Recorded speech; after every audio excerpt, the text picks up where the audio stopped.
Thank you, Mary, and thank you for that. Here's the idea.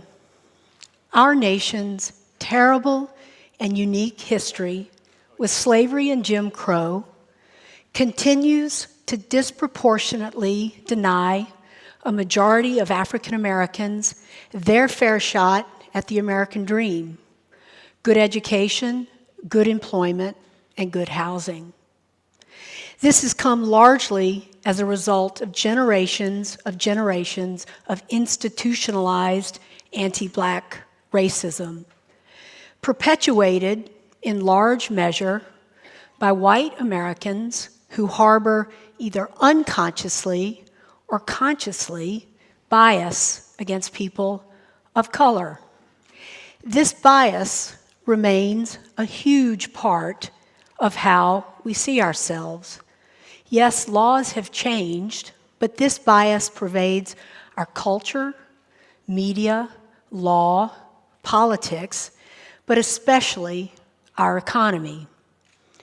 Allow that to sink in for a moment.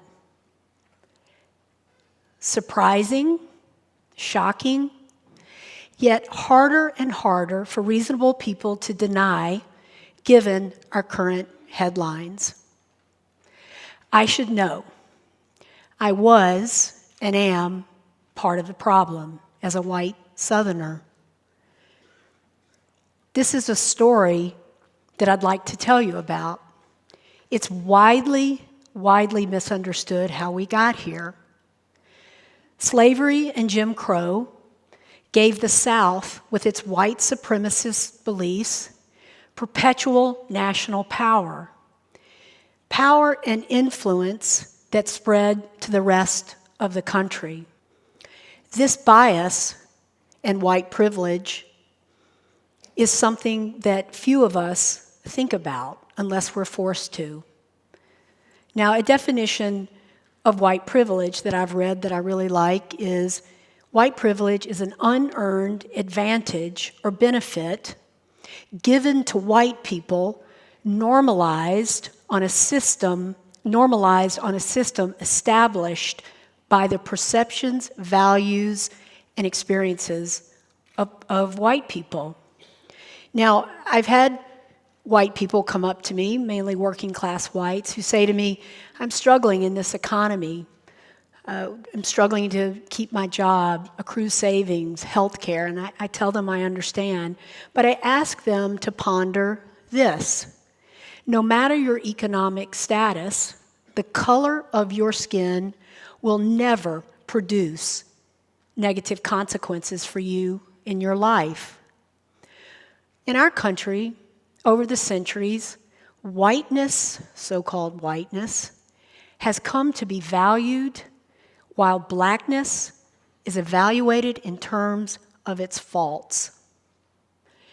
I'd like you to consider the possibility that if we really understood and accepted this, we could begin to heal.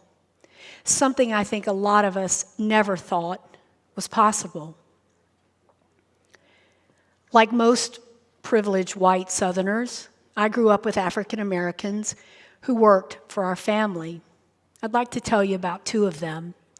Henry was my grandfather's yard man in the 1980s in North Carolina. One day, as my grandmother and I sat in her living room, Henry dared to cross paths with us. I'll never forget the look of horror on my grandmother's face and the look of fear in Henry's eyes. His great offense, daring to cross paths with a white woman in her home. Gwen, who cooked and ironed for us, even our bed sheets and underwear, was smart and savvy. One cold Tennessee winter, Gwen was going to babysit for me. I was in my teens. And my parents were going out of town. And the day came. I saw a purple gremlin come down the driveway. I was so excited. I ran back to my room because naturally she would stay in the room with me. And I wanted to make sure everything was in order for her. She had taken such great care of us. I wanted to take care of her. I called out for her, still no Gwen. called out again, "Gwen, come on back." I went into the kitchen, and what I saw is one of the reasons I'm here today. It still devastates me. Gwen was making, out of a bunch of blankets she had brought, she was making a makeshift bed on the floor of the kitchen. That's where she would sleep for 2 weeks. Moments like these put a dagger through my naive young heart, but they largely charted the course of my professional and personal life. Much later, I came to understand that Henry and Gwen and Niece and Jimmy May and Dell and Jenny were grace personified, living in a white society that hated them because of the color of their skin, simply because of the color of their skin.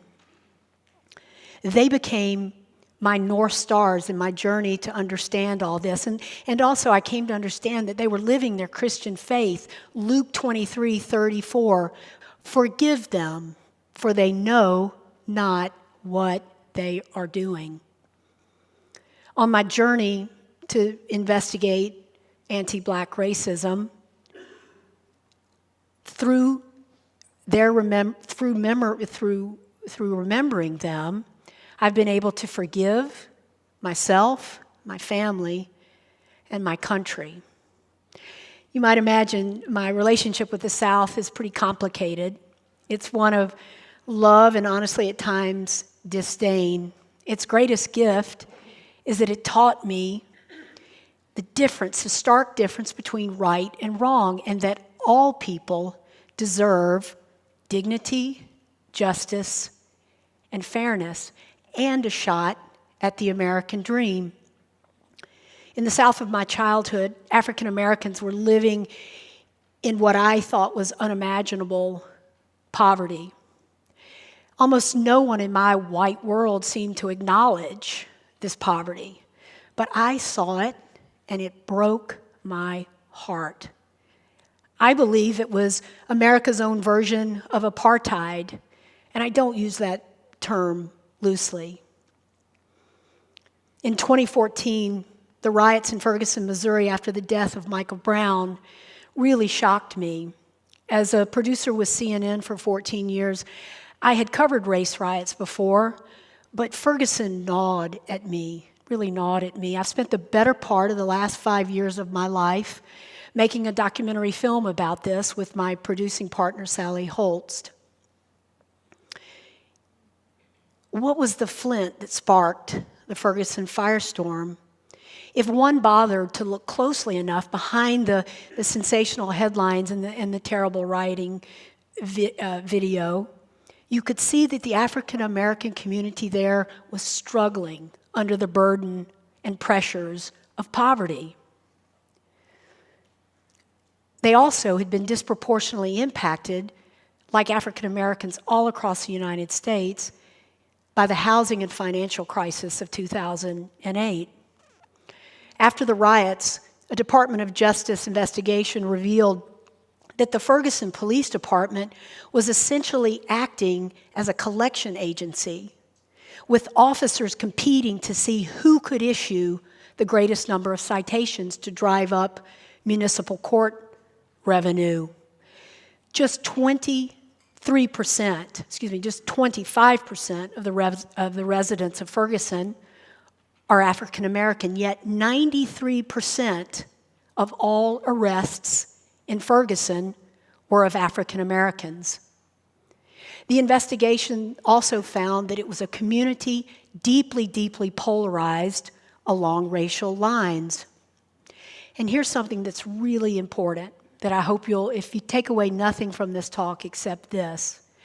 More investigation by me revealed that the economic conditions that existed in Ferguson, Missouri for African Americans were replicated in every single metropolitan community in the United States. Every single one of them. It's in a book called The Color of Law by Richard Rothstein. African Americans have told me on my journey that they believe that when it comes to the American dream, There are two Americas, one for African Americans and one for whites. The Washington Post reports on median wealth that for every $13 a white person has in our country, a black person has just $1, 13 to 1. Each African American generation is starting over from scratch. This is the cumulative impact of Jim Crow and slavery. Yet, as a nation, we have never, ever stopped and asked why. Because if we did, we could see that the terrible problems that we're having in the present connect to the legal, structural racism of the past. William Faulkner wrote, "The past is not dead. The past is not even past." Growing up, I had known that my family owned slaves. It was just the way it was. Well, it was the suffering, misery, and death that I knew it had caused that would return to haunt me throughout my lifetime. Like countless thousands, if not millions, of other prosperous white families in the United States with deep Anglo-Saxon Protestant roots, the advent of our economic advantage and white privilege was slavery. My sixth uncle was a guy named Edmund Pendleton. He was the acting revolutionary governor of Virginia from 1775 to 1776. Pendleton would guarantee that this notion, this crazy idea of white supremacy, would last long after the break from England. Pendleton was asked to write a line in the seminal Virginia Declaration of Rights that basically signaled in coded language to the other founding fathers and slaveholders that slavery would be preserved after the Revolution, and it would also remain the cornerstone of the American economy. There was now no need to include slavery, still a very pesky subject, in the Declaration of Independence, much of which was written from the Virginia Declaration of Rights. I think we can all agree that for the first 260 years of the American experience, people of African descent in our country have been tragically disadvantaged. But let's talk more about the American dream, the three parts that I initially spoke of: education, employment, and housing. After emancipation, freed slaves received nothing but the shirts on their backs. Not many people even know that 40 acres and a mule was rescinded by President Andrew Johnson, who had succeeded the assassinated Abraham Lincoln. Johnson was also a slaveholder. One Reconstruction scholar said this when considering the plight of the freed slaves: "How free is free?"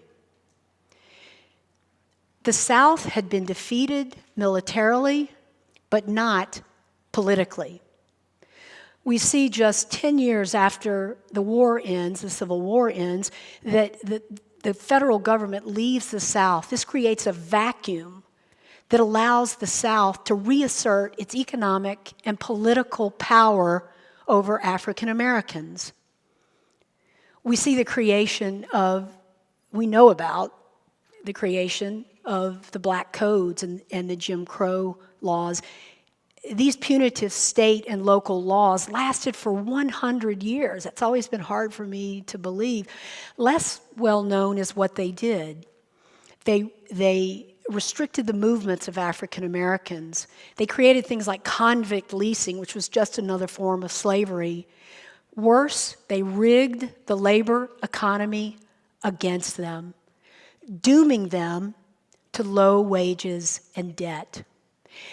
In 2014, this is the same type of manipulated system we see at work in Ferguson. But still, when given any opportunity, African Americans chose to succeed. After World War I, there was a labor shortage. Millions of them went to the North and Midwest, where they got access to some of the first good-paying jobs, the only good-paying jobs, the meatpacking plants, railroad, steel industries. But we see this white resistance. Some of the worst riots this country has ever known, race riots, were in Tulsa and in the North. So the depression hits. The country's literally collapsing. And again, we see the South reassert its influence with its evil, racist beliefs at a federal level. Dixiecrats go to FDR as he's creating his New Deal, and he says to them, he says,